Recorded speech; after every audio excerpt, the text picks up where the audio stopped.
Instagram has seriously expanded since its launch in 2010. The introduction of stories, reels, and other cool features has changed the way people use the app. All that being said, posting pictures and videos to your main feed is still a huge part of how Instagram functions. When people visit your business's profile, the first thing they're going to see is all of your in-feed posts, or your grid as it's often called. While using Instagram's newer features is a good way to promote your business, it's important not to overlook the grid and to have a strategy for your in-feed posts. Hey, I'm Ray with the Food Liability Insurance Program, or as we like to call it, FLIP. We're not just the most trusted name in food vendor insurance, we're also your partner for advice on starting, running, and growing your business. Be sure to hit that subscribe button below to make sure you're always in the loop when we share new tips and tricks. In this video, I want to show you how you can master the grid and impress both current and potential customers with posts they'll want to engage with. We'll cover the foundations of having a good grid and share our top tips for successful in-feed posts. Let's get started.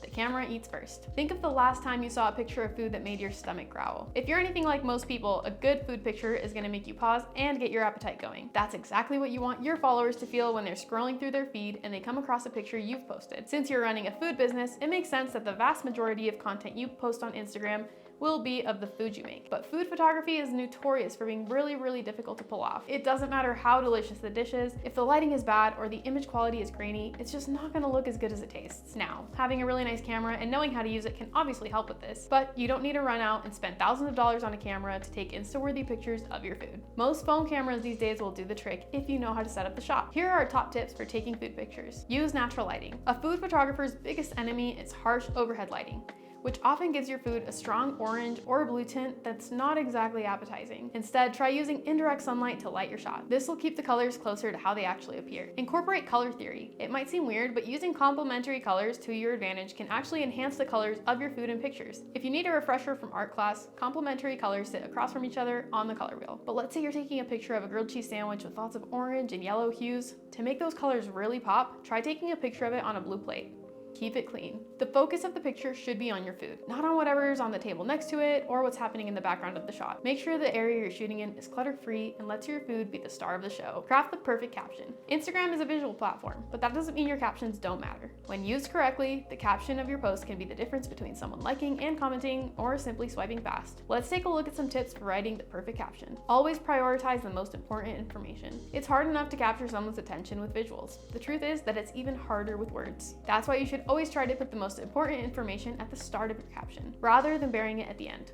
That way, even if someone doesn't actually read the whole thing, they'll still get the gist of it. Ask questions in your captions. Getting comments on your posts is a great opportunity for you to interact with followers, and one of the best ways to get people to comment is by asking them a question in the caption. Even something simple like, "What's your go-to order from us?" will naturally prompt people to respond. Just make sure you're keeping an eye on comments and responding to people to show that you care. Hide your hashtags. When text looks cluttered, messy, or long, people are less likely to want to read it.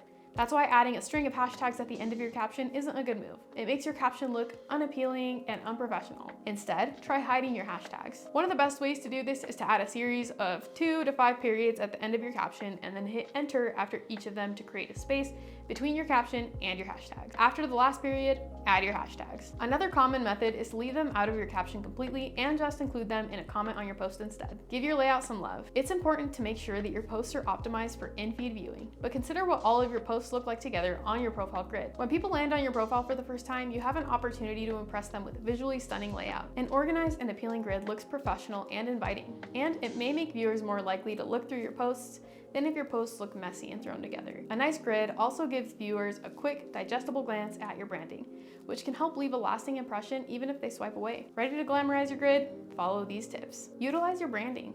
Try to add some aspect of your branding into everything you post. You could do this by adding your logo to pictures you post, or even text in your brand's font and colors. Having a branded color palette throughout each of your posts will make your grid look more unified and professional. Create a checkerboard pattern. Ever looked at another business's Instagram profile and noticed that their grid has some sort of checkerboard pattern? This is actually pretty simple to pull off if you plan your posts right. For example, you could add a branded border to every other picture you post to the main feed. Or maybe every other in-feed post you make relies heavily on graphic elements to set them apart from your normal pictures and videos.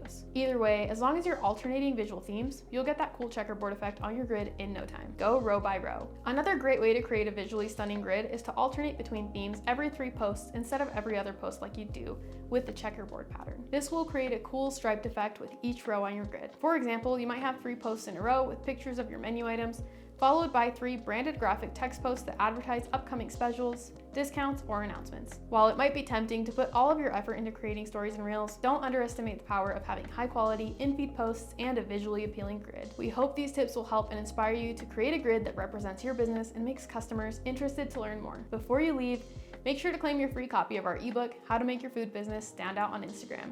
It's chock full of more pro tips for taking your business's Instagram presence to the next level. From creating engaging stories and reels to using a content calendar to keep posting consistently, click the link in the description to get your copy today.